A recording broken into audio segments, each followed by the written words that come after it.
was a shock introduction to Dragon Ball Z that didn't really tell us about the incoming threat, which would be later known as Raditz.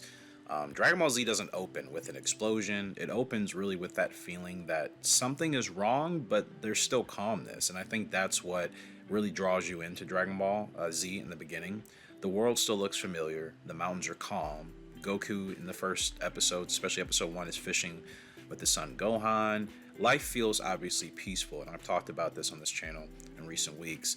But then Raditz shows up, and he doesn't show up as a tournament rival. He doesn't show up even as a loud villain. He shows up, in my opinion, as a complete disruption to the calm and the quietness that we had been exposed to in the beginning of Dragon Ball Z in the first couple of episodes.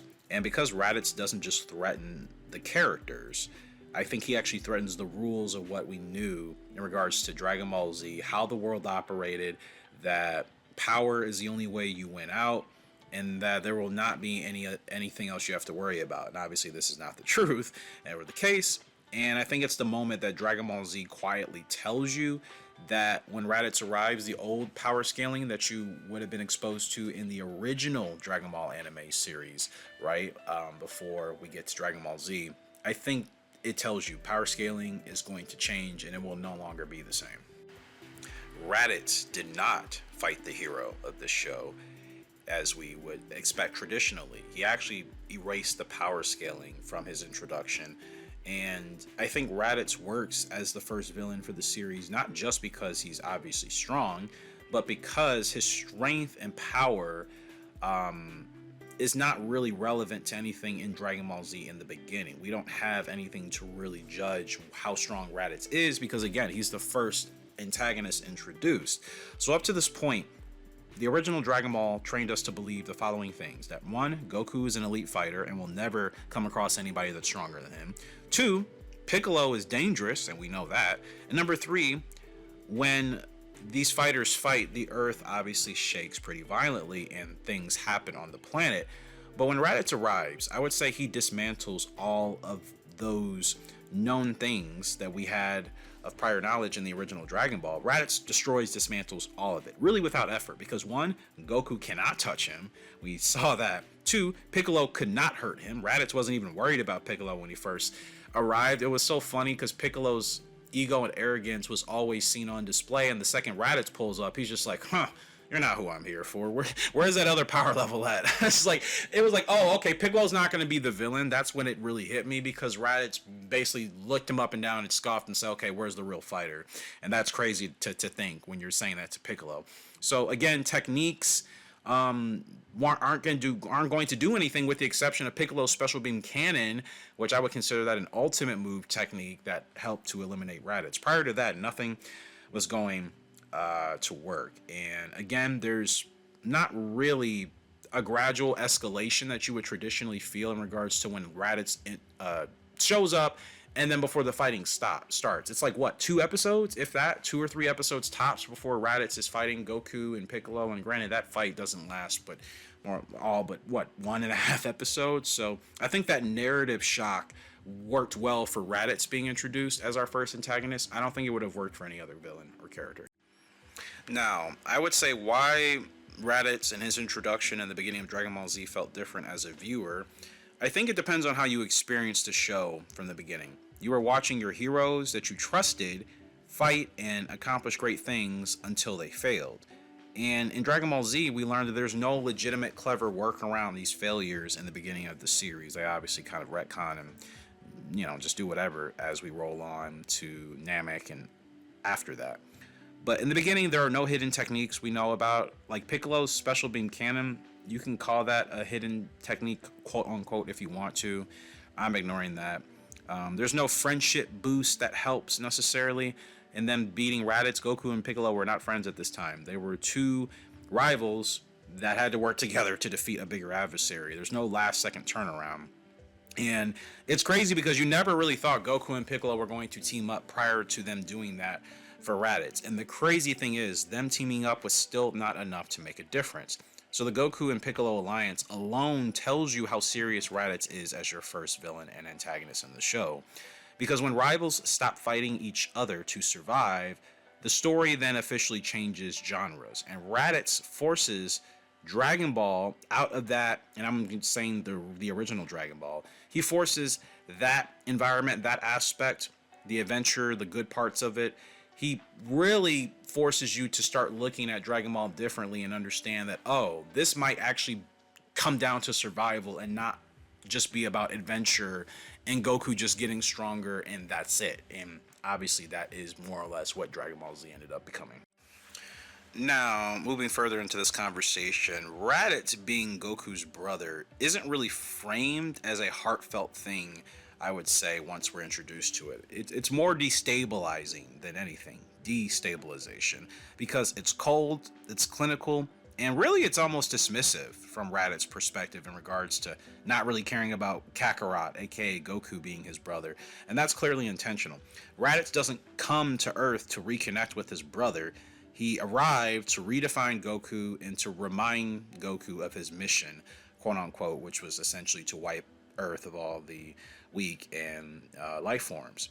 You're supposed to be something else. That's essentially what Raditz was saying.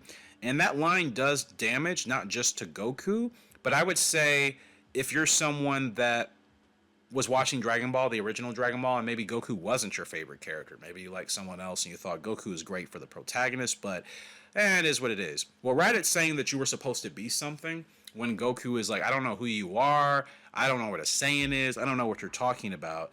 Yeah, I think it shows you that Goku as a hero isn't just special anymore because of hard work. He's special because of his Saiyan origins, but again, Raditz more or less kind of makes you look at Goku differently for a short period of time before Goku says, I don't care if you're my brother, you're not any brother of mine if you're willing to cause havoc and chaos and all these issues with us. So I think the idea that Goku was going to be spared or saved, you know, that plot armor that people always talk about him having, like, it didn't exist in the beginning, man. It just didn't. Raditz, in my opinion, is a symbol in the beginning of Dragon Ball Z more than just a character. And I think this explains why he disappears so quickly, because as a symbol, he's not meant, or I should say as a character, he's not meant to linger around, and he's not really meant to grow, and that didn't happen. But as a symbol, Raditz has a message he can bring. He essentially exists to say, one, this universe is bigger than just planet Earth. Two, Goku isn't at the top of the game in regards to the strongest fighters in the universe. And number three, worse things, aka Vegeta and Nappa, are already on the way to Earth. That's the symbolic presence I believe Raditz serves. He doesn't need depth. He needs impact in order to make you understand that things are real. And once that impact lands, he's really no longer required. And again, I've been bummed out about the fact that it felt like he didn't have anything else to do with the show after his initial showing up. But I think it actually explains why Vegeta and Nappa work so well later, because Raditz clears the stage for them to arrive. If you just hear talks about the Saiyans coming to Earth without any context of Raditz, I don't think the Saiyan arc and saga hits the same way it does. You guys can feel free to let me know if you agree or disagree. Now, the cost of winning feels permanent in the beginning of Dragon Ball Z, because Goku does not defeat Raditz. He sacrifices himself, and that really, really, really matters. And you may ask, well, why does it matter? Because Dragon Ball had danger before in the beginning of its creation, right? I forgot how many episodes the original Dragon Ball series is. Is it 186 or over that or something? I don't know. Maybe 150, I don't know. But regardless, death was rarely treated as a consequence in the original Dragon Ball, which is kind of funny to say, because Dragon Ball Z and especially Dragon Ball Super, I think eventually kind of took away the impact of what death could really mean.